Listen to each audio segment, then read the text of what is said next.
नमस्ते दोस्तों, आप सब कैसे हैं? सब कुशल मंगल, सब बढ़िया। सिलाई सखी चैनल में आप सभी का स्वागत है। दोस्तों, आज का वीडियो हमारा है सवाल और जवाब का। तो चलिए समय न गंवाते हुए हम शुरू करते हैं।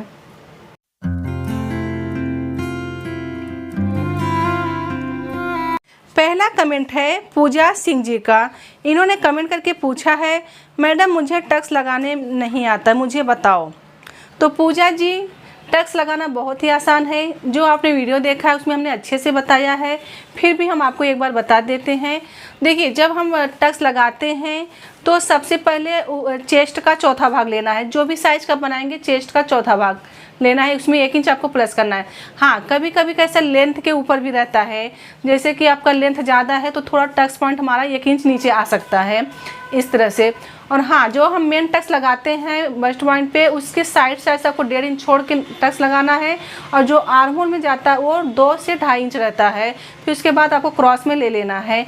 तो इस तरह से आप टक्स लगा सकते हैं और वीडियो में आप देख के अच्छे से पेपर पे आप प्रैक्टिस कर सकते हैं।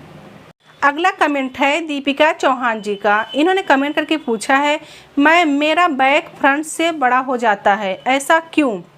तो दीपिका जी, बैक पार्ट में हम 1 इंच का मार्जिन देते हैं और फ्रंट पार्ट में हम जैसे हमें योक पट्टी ज्वाइंट करना रहता है, ऊपर ज्वाइंट करना रहता है, अगर हम डायरेक्ट बनाते हैं तो उसमें हम 2 इंच मार्जिन बढ़ाते हैं। किसमें? आपने कटोरी ब्लाउज में पूछा है। तो ऐसे डायरेक्ट कटोरी नहीं बनता है, कटोरी निकालने के बाद हम बढ़ाते हैं। तो आपको ध्यान देना है कि हमारा बैक पार्ट क्यों बड़ा हो जाता है, उसमें आप मार्जिन ज़्यादा रखते हैं। बैक पार्ट में सिर्फ आपको 1 इंच मार्जिन बढ़ाना है। तो 1 इंच मार्जिन बढ़ाएंगे तो आधा इंच आपका ऊपर शोल्डर में जाएगा, आधा इंच कमर पट्टी जोड़ने में जाएगा। और जो कटोरी बना रहे हैं उसमें कैसे हम बढ़ाते हैं, तो इसके लिए आपका बैक पार्ट अगर सेम रखते हैं तो आपका बैक पार्ट बढ़ जाएगा। आप ध्यान रखना है, आपको 1 इंच बढ़ाना है बैक पार्ट में। फ्रंट पार्ट में हमारा कैसा नीचे योक पट्टी लगता है, फिर नीचे कमर लगता है, फिर शोल्डर जोड़ते हैं, इसके लिए हमें फ्रंट पार्ट में ज़्यादा लिया जाता है। अगला कमेंट है आनंद पवार जी का। इन्होंने कमेंट करके पूछा है, मैम हम जब कॉलर वाला ब्लाउज बनाते हैं तो नॉर्मल डोरी वाला ब्लाउज से आर्म होल ज़्यादा ही क्यों रखते हैं, प्लीज़ बताएं मैम।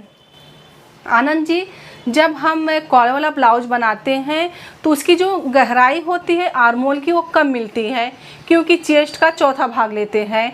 और जो नॉर्मल ब्लाउज बनाते हैं डोरी वाला, उसकी गहराई जैसे 5.5 रखेंगे 6, तो उसकी गहराई हमें ज़्यादा मिलता है। तो इसमें हमें गहराई कम मिलता है कॉलर वाले ब्लाउज में, इसके लिए हम आर्म होल ज़्यादा रखते हैं। तो आप समझ गए।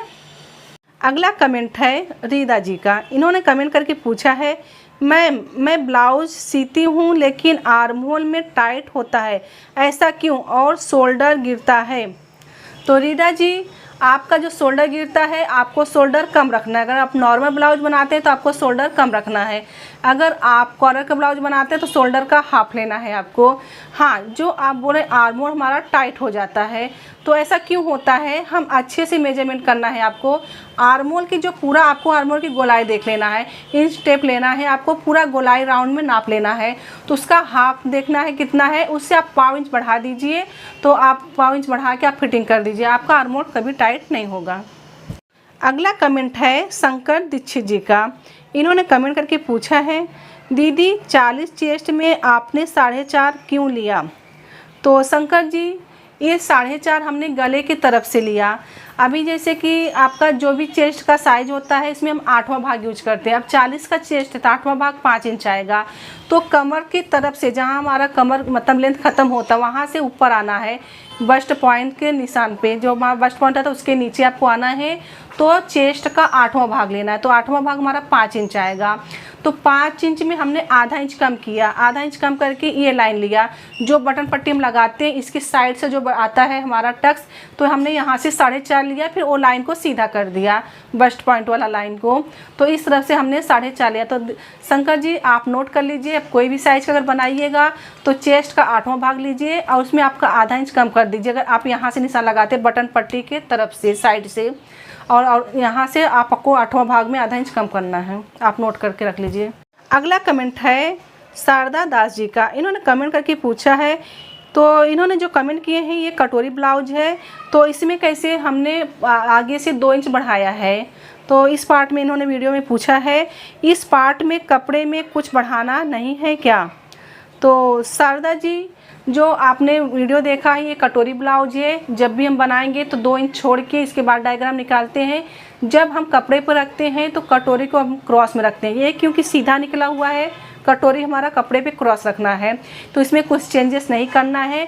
जैसे कि अगर आपका साइज़ बड़ा है तो जो हमने 2 इंच रखा है उसको आप 2.5 इंच रखना है। 40 के ऊपर जाता है तो आप 2.5 इंच छोड़ के उसके बाद डायग्राम बनाइएगा, उस तभी आपका चेंजेस हो सकता है। अगला कमेंट है पूजा शर्मा जी का। इन्होंने कमेंट करके पूछा है, मैम साइज का कैसे पता चलेगा कि 30 है या 40 है किसी भी साइज में? पूजा जी, बहुत ही अच्छा सवाल पूछा है, बेसिक नॉलेज है, जो लोग बिगनर्स हैं उनके लिए बहुत ही अच्छा है। जब हम स्टार्टिंग में करते हैं तो हमें चेस्ट का नाप ही देखा जाता है। तो देखिए, आप किसी का बॉडी का मेजरमेंट ले लीजिए, तो देखिए सबका बॉडी का मेजरमेंट अलग अलग आता है। किसी का 30 आएगा, किसी का 40 आएगा। तो चेस्ट का बॉडी मेजरमेंट लेंगे तो इसी से आपको पता चलता है कि 40 का चेस्ट है। अगर किसी का 30 का है तो इस प्रकार से कम ज़्यादा सबका रहता है। तो हाँ, अगर आपके पास ब्लाउज है तो आप ब्लाउज में भी देख सकते हैं। अगर बटन काज वाला है तो आप काज की तरफ से पूरा काज देखने का, फिटिंग जहाँ है वहाँ पर कितना है। समझो अगर 10 इंच आ रहा है तो समझो 40 का चेस्ट है। अगर 9 इंच आ रहा है तो समझो 36 का है। 8.5 आया तो 34 का है। 30 का आया तो समझो, मतलब 7.5 आया तो समझो 30 का है। तो इसी प्रकार से आपको साइज मालूम पड़ेगा। वो जो साइज हम बताए, जैसे कि 10 आ रहा है तो फिटिंग में तो समझो 40 का चेस्ट है। तो जैसे कि 10 तो आपको फिटिंग आया, लेकिन जब आप बनाएंगे, प्रैक्टिस करेंगे मतलब न्यूज़पेपर पे, तो 2 इंच आपको मार्जिन बढ़ाना है, क्योंकि आप फिटिंग पे ही नहीं, जब भी आप कटिंग कीजिए 2 इंच बढ़ाना है आपको। तो ये बहुत ही बेसिक है, ये तो सबको आना ही चाहिए और बिगनर्स लोग के लिए बहुत ही अच्छा है। स्टार्ट जब करते हैं तो हमें चेस्ट का मेजरमेंट से ही शुरू करना पड़ता है। अगला कमेंट है मीना अनिल जी का। इन्होंने कमेंट करके पूछा है, मैम प्लीज़ 40 चेस्ट में 16 इंच लेंथ की कटिंग बताएं।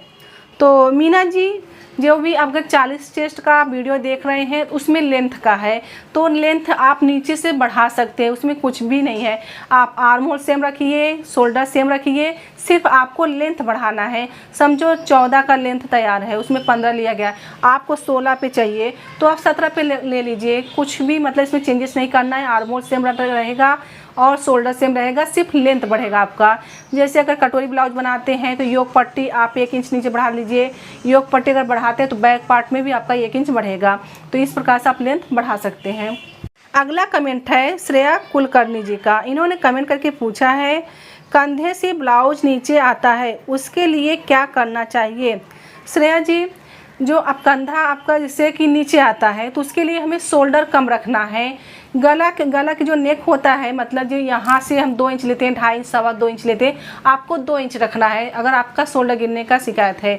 और हाँ, ये जो है थोड़ा सा हमें कंधे की तरफ से थोड़ा 1.25 इंच क्रॉस में लेना है। जब आप सिलाई करेंगे, अगर आप छांटना भूल जाते हैं तो आप सिलाई को थोड़ा क्रॉस में ले लीजिए। और आपको गला जो है 2 इंच रखना है, शोल्डर कम रखना है। अभी आप तो साइज बताया नहीं ना, तो हम बताते हैं कि आपको शोल्डर कितना रखना है।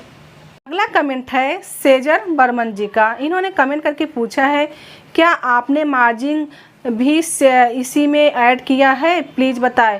तो सेजल जी ने जो कमेंट किए हैं इस वीडियो में, ये है आस्तीन का वीडियो।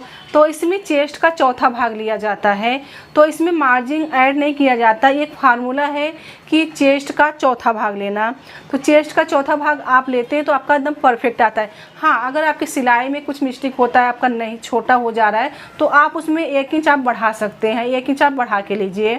तो इसमें मार्जिन का कोई वो नहीं रहता है, चेस्ट का चौथा भाग लिया जाता है हर एक ब्लाउज में, हर एक साइज में।